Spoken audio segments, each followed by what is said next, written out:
When all else fails, do what God puts on your heart to do.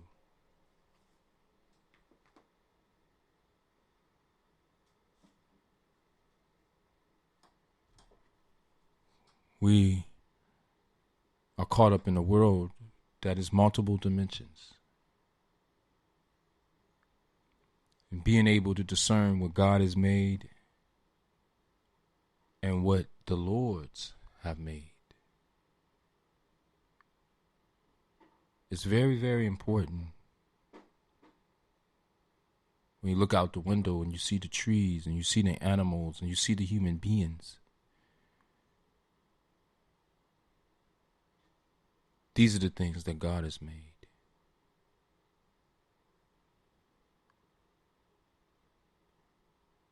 And then when you look out your window and you see the roads and you see the institutions, the buildings,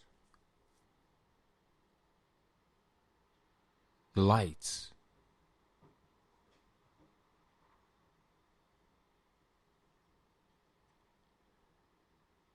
the automobiles, we see what man has fabricated, what man has made.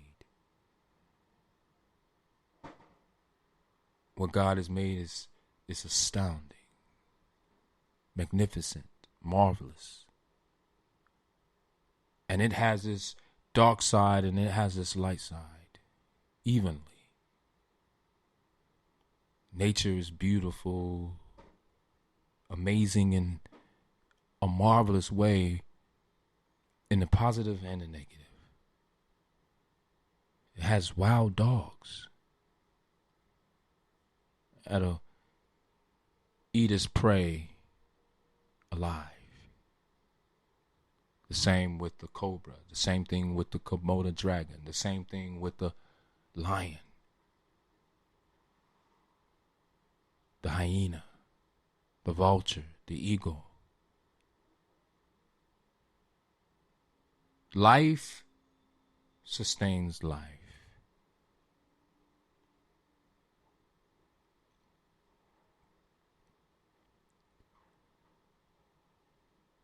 When we use the word the Bible, our minds instantly go into a religious mode. That's how we've been programmed. Just like we can look at what they will call the wild sheep or the mufloon with its brown coat and its ram-like horns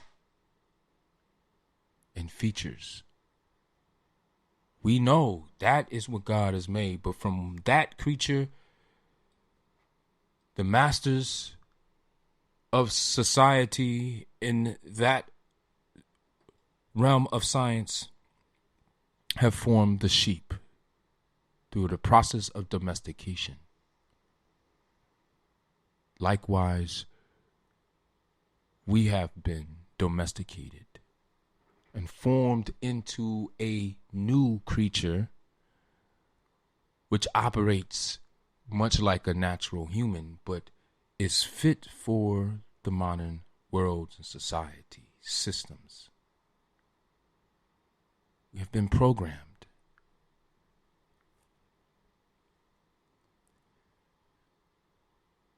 There's good aspects of this and there's bad aspects of this.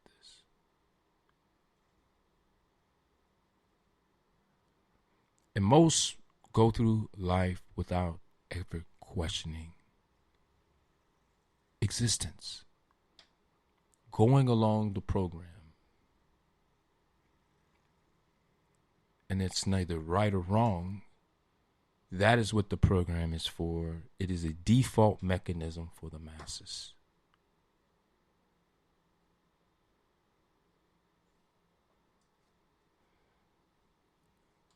But knowledge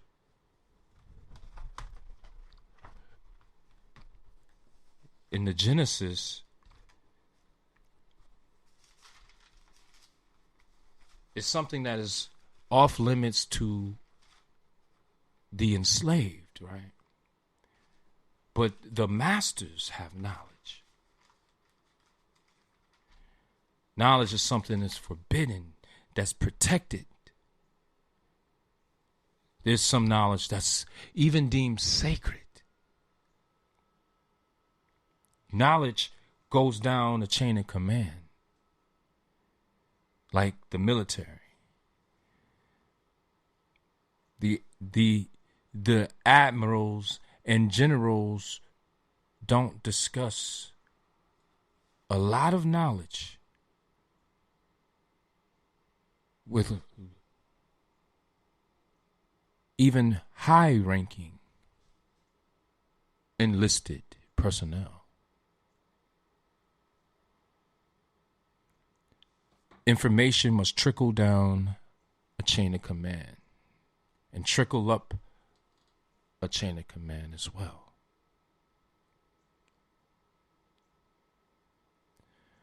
And through that triggering process, sometimes trickery occurs. Fidelity is interrupted. Typically because there's an alternative motive.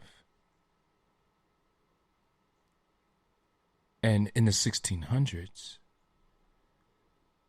when the English is translating what they found from the Greeks and the Romans into a modern English during the conquest of the Northwestern Hemisphere, King James have investors looking for a return on their investment. They have motives. Now, we call the land Virginia, but the first Virginians, the virgins, was a militia that arrived in 1607, and by 1611,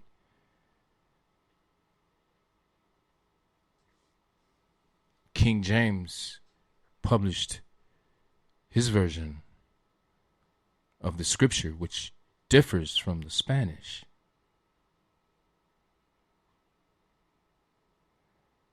And we can go into the history of King James and see why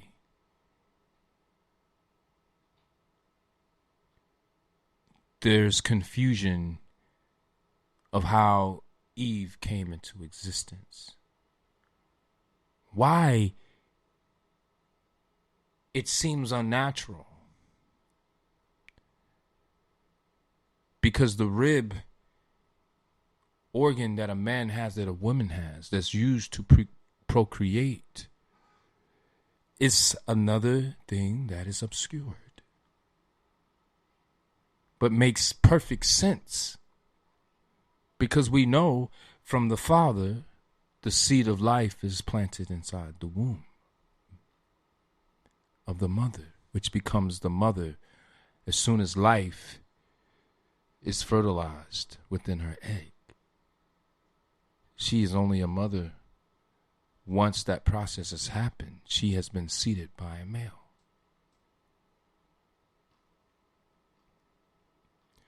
Once the child is born, in it the two have become one flesh. The two family trees, the trees of life. And this is why it says Adam knew Eve, because the knowledge is being applied in past tense. Knew is to know in past tense. And she conceived. Conceived is a double entendre, right? To bring life into existence, but also bring an idea into mind.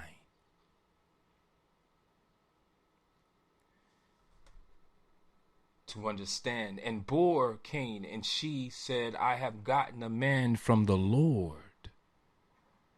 Doesn't say from God.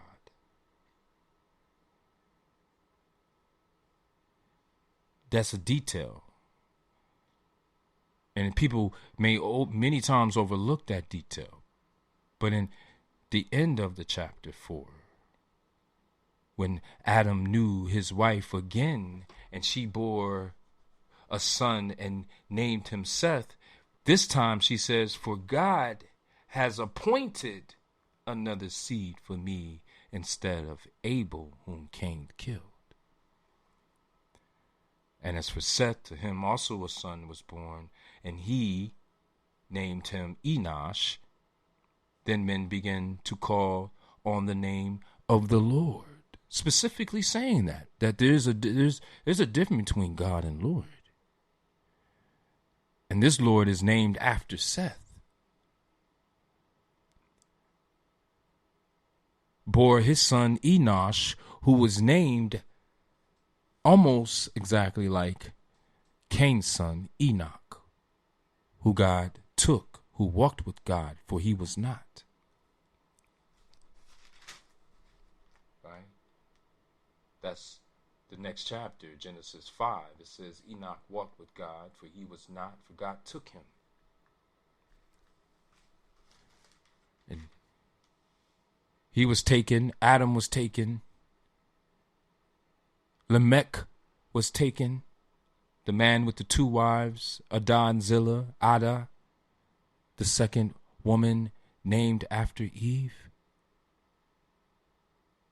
and Zillah, Ada, spelled almost like Adam, just with an H instead of an M, and Zillah, because Lamech was a killer.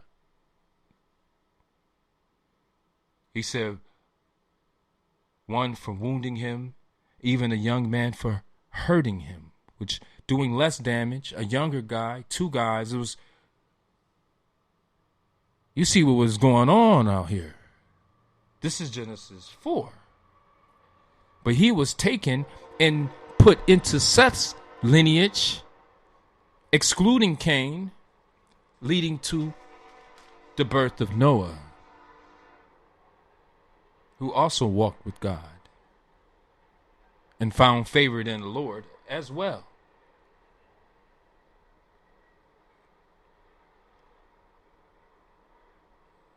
Genesis 7. Another thing that's constantly misunderstood is that Noah filled the ark with 2 of each kind. But that's not what the word says, right? It says in verse 2, chapter 7, you shall take with you 7 each of every clean animal, a male and his female, 2 each of animal that are unclean, a male and his female. Also 7 each of birds of the air, male and female, to keep the species alive on the face of all the earth. Do I believe that, this actually happened in real time? No, but I believe that this is a story giving us very, very specific messages. Number 1, male and female. Number 2, how people misconstrue the story. It was 7 of each clean animal, which would make it a little bit more impossible.